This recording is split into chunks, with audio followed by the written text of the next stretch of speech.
Hi, welcome back to Myth and Mental Health. I am Justin Alexander Williams, author of Reborn Virtues Constellation, which you can get on Amazon, Barnes & Nobles. You can also follow me at Dubs Everlasting on Twitter and Instagram, which is DUBZ Everlasting. So let's talk about Slavic mythology. Now, it's pre-Christian, so most of this we know from oral traditions. Many cultures did not actually write down their stories. They didn't write down the stories because oral transmission was special and magical and had music accompaniment and maybe some acting with it. The fact that it transmogrified over time was what made it come alive and made it relevant, rather than writing it down and keeping it static and the same for centuries. It's just a different way of looking at stories. So this story is a quick one about Vesna, the goddess of spring and renewal and rejuvenation, versus the goddess of winter in the underworld, Morena.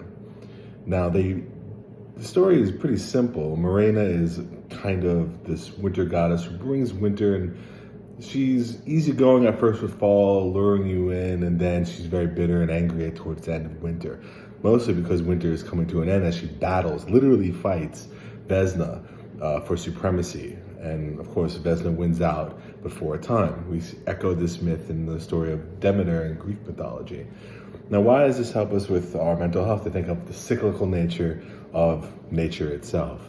Well, because internally we are cyclical. Sometimes we have good days, sometimes we have bad days. You can imagine the kind of devil and angel on your shoulder, or you can imagine kind of the duality of human beings, that we can have days where we feel like doing something and then the same action we really don't feel like doing the next day, or engaging in the same belief systems. Sometimes we get down on ourselves, sometimes we're up on ourselves. In any event, cyclicalness is not something you have to fight, right? Even though these two opposing factors have to be battling each other internally, you can admire the battle. You can admire and enjoy the fact that on some days your interest leads you and you're to another place where, if you believe in the spirit or if you believe in intuition, you're being guided, right? There's a saying that says, what you seek seeks you.